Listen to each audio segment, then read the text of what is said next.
Sosok Irjen Purnawirawan Sri Handayani Jenderal Bintang 2 wanita non-Akpol, mantan Wakapolda Kalimantan Barat. Nama lengkapnya Irjen Pol Purnawirawan Dr. Anda Sri Handayani, MH. Irjen Sri Handayani lahir di Surakarta, 14 April 1962.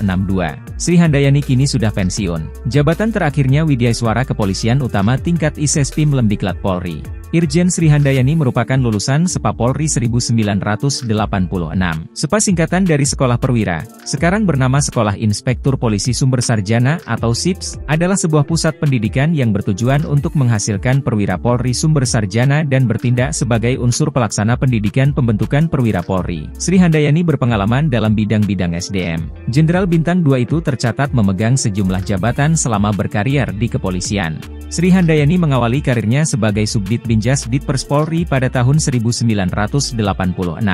Dari tahun 1986 hingga 2016, dia menduduki sejumlah jabatan diantaranya Kapolres Sragen Polda Jateng, Kapolres Karanganyar Polda Jateng, dan Kasetuppa Lemdiklat Polri. Pada 2018, Irjen Sri Handayani mendapat kepercayaan sebagai Wakapolda Kalimantan Barat. Setahun kemudian yakni 2019, Sri Handayani dimutasi jadi Karwatpers SSDM Polri. Lalu pada tahun 2022, Sri Handayani menjabat Widyaiswara Kepolisian Utama tingkat Isespim Lemdiklat Polri.